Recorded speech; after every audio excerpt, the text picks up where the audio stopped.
वाले हैं। अगर आप चैनल पर नए हैं तो चैनल को सब्सक्राइब करें, वीडियो को लाइक करें, शेयर करें और कमेंट करें। चलिए आज का पहला क्वेश्चन है,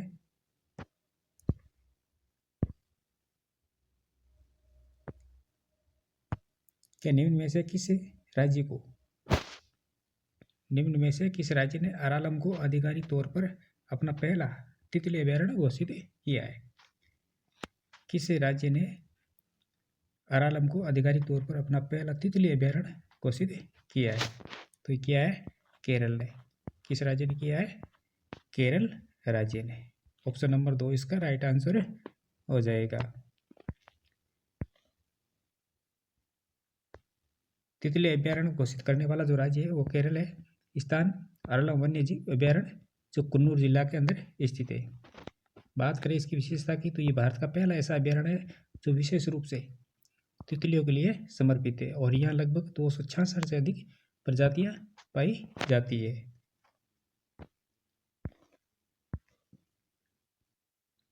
निम्न में से किस राज्य में भारतीय सेना ने सांझा शक्ति अभ्यास आयोजित किया है?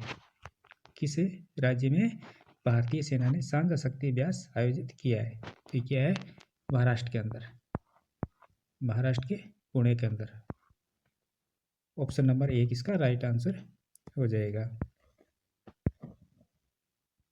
भारतीय सेना की दक्षिणी कमान है उसने 8 से 9 जनवरी 2026 तक महाराष्ट्र के पुणे में एक संयुक्त मिलिट्री सिविल फ्यूजन अभ्यास सांझा शक्ति सफलतापूर्वक आयोजित किया है।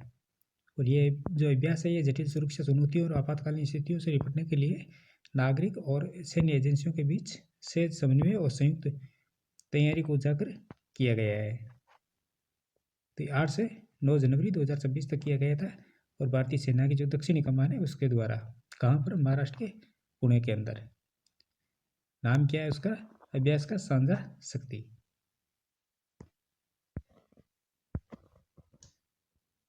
रेवती मोहिते डेरे को निम्न में से किस उच्च न्यायालय की पहली महिला मुख्य न्यायाधीश नियुक्त किया गया है? रेवती मोहिते डेरे को किस उच्च न्यायालय की पहली महिला मुख्य न्यायाधीश नियुक्त किया गया है? तो ये क्या है? मेघालय की। किस राज्य की? मेघालय राज्य की। जस्टिस रेवती मोहिते डोरे ने शिलोंग के लोक भवन दरबार हॉल के अंदर मेघालय की पहली महिला मुख्य न्यायाधीश के रूप में शपथ ली है। मेघालय के जो राज्यपाल हैं चंद्रशेखर एच विजयशंकर ने उन्होंने शपथ दिलाई है और इससे पहले ये बॉम्बे हाईकोर्ट के अंदर जज थी और उनका जो चयन है सुप्रीम कोर्ट की कॉलेजियम ने 18 दिसंबर 2025 को किया था। और इनकी जो नियुक्ति है भारतीय संविधान के अनुच्छेद 217 के खंड 1 के द्वारा की जाती है। केंद्र ने जो मेघालय के चीफ जस्टिस सोमेन सेन है कि केरल हाईकोर्ट चीफ जस्टिस के तौर पर नियुक्ति की मंजूरी दी थी। यानी इनको केरल हाईकोर्ट के अंदर नियुक्त किया गया था अभी हाल ही में। और 9 जनवरी 2026 को जो चीफ जस्टिस थे नितिन मधुकर जामदार ये रिटायरमेंट हुए थे तो उनकी जगह जस्टिस सोमेन सेन को केरल का चीफ जस्टिस हाईकोर्ट नियुक्त किया गया था। तो उसके बाद में ये मिजोरम का जो मेघालय है राज्य इसकी जो पहली मुख्य जो न्यायाधीश है इनको नियुक्त किया गया है।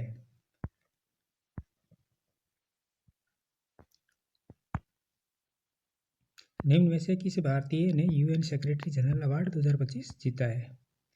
निम्न में से किस भारतीय ने यूएन सेक्रेटरी जनरल का अवार्ड 2025 जीता है?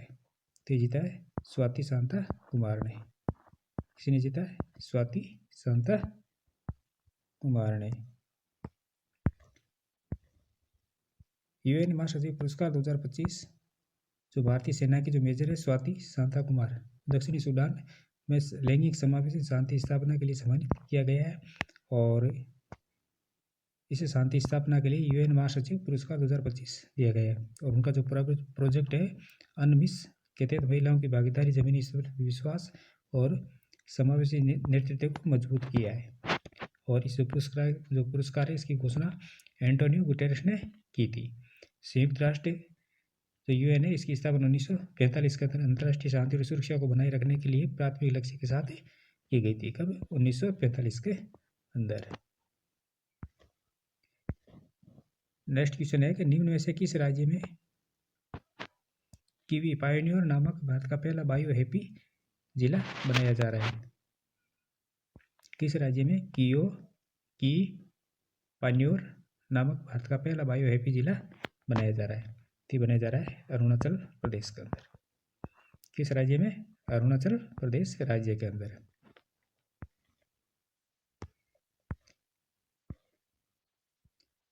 जो राज्य है वो अरुणाचल प्रदेश है, जिला की पैन्योर है।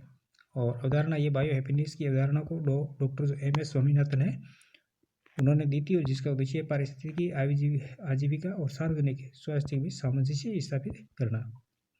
और ये परियोजना M S Swaminathan research foundation और जिला प्रशासन के सहयोग से की जा रही है। निम्न में से किसने दुनिया का सबसे बड़ा एआई फिल्म जो पुरस्कार है वो जीता है? किसने दुनिया का सबसे बड़ा एआई फिल्म पुरस्कार जीता है? तो ये जीता है जुबेर जलासी ने। किसने जीता है? जुबेर जलासी ने। जो ट्यूनीशिया के फिल्म निर्माता जुबेर जलासी ने अपनी फिल्म लिली के लिए दुनिया का सबसे बड़ा एआई फिल्म पुरस्कार जीता है। और इस फिल्म के लिए उन्होंने दुबई में 1 अरब फॉलोअर्स समिट के दौरान शेख लतीफ़ा बिन मोहम्मद बिन रशीद अल मखदूम से $1 करोड़ डॉलर का पुरस्कार प्राप्त किया है। किस फिल्म के लिए? लिली फिल्म के लिए। किसने? जुबेर जलासी ने।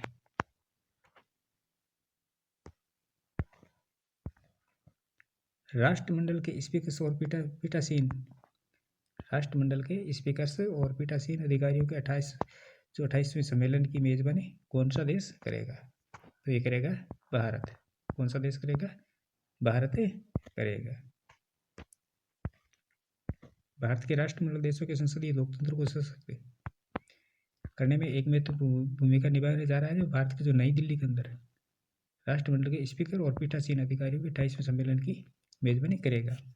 और ये 3 दिवसीय सम्मेलन है जो 15 जनवरी 2026 से 16 जनवरी 2026 तक आयोजित होगा, जिसमें 60 से अधिक राष्ट्रमंडल देशों और अर्ध स्वायत्त विधायकों के स्पीकर और पीठासीन अधिकारी भाग लेंगे।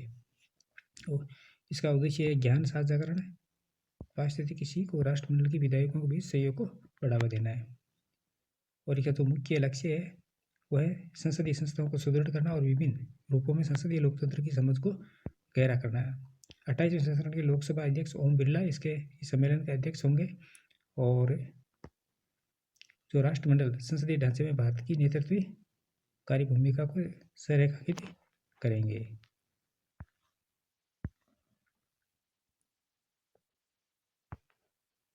स्कॉर्प नामक भारत का पहला पैरों वाले मोबाइल मैनिपुलेटर का लॉन्च किया गया है। स्कॉर्प नामक भारत का पहला पैरों वाले मोबाइल मैनिपुलेटर का लॉन्च किया गया है। तो किया गया है IIT कानपुर में। कहाँ किया गया है? IIT कानपुर के अंदर।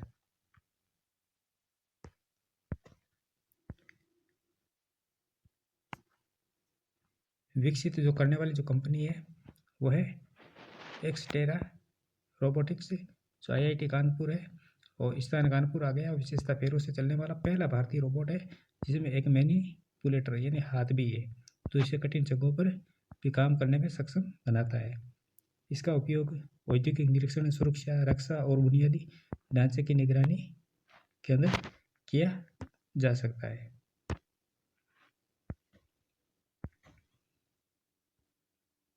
प्रीवियसली क्वेश्चनों का रिवीजन कर लेते हैं।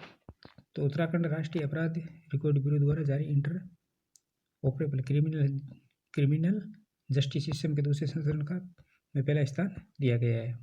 मुंबई शहर में महिला प्रीमियर लीग 2026 का उद्घाटन किया गया है। डीप टेक स्टार्टअप नीति शुरू करने वाला भारत का पहला राज्य तमिलनाडु बन गया है। AK बाला सुब्रमण्यम परमाणु ऊर्जा नियामक बोर्ड के अध्यक्ष नियुक्त किए गए हैं। और हवाई खतरों से निपटने के लिए भारत ने मिशन सुदर्शन चक्र लॉन्च किया है। और हाल ही में नेशनल बॉक्सिंग चैंपियनशिप 2026 में विमेंस कैटेगरी में निखत जरीन और लवलीना बोरगोहेन ने गोल्ड मेडल जीता है। और हर साल राष्ट्रीय युवा दिवस है 12 जनवरी को मनाया जाता है। हाल ही में पूर्व भारतीय हॉकी खिलाड़ी देवेंद्र सिंह घरचा का निधन हो गया है। तो दोस्तों ये थी हमारी आज की क्लास। इसी प्रकार का महत्वपूर्ण प्रश्नों के साथ इसी समय कल फिर मिलेंगे। तब तक के लिए धन्यवाद। प्लीज़ सपोर्ट कीजिए, वीडियो को लाइक कीजिए, शेयर कीजिए, चैनल को सब्सक्राइब कीजिए।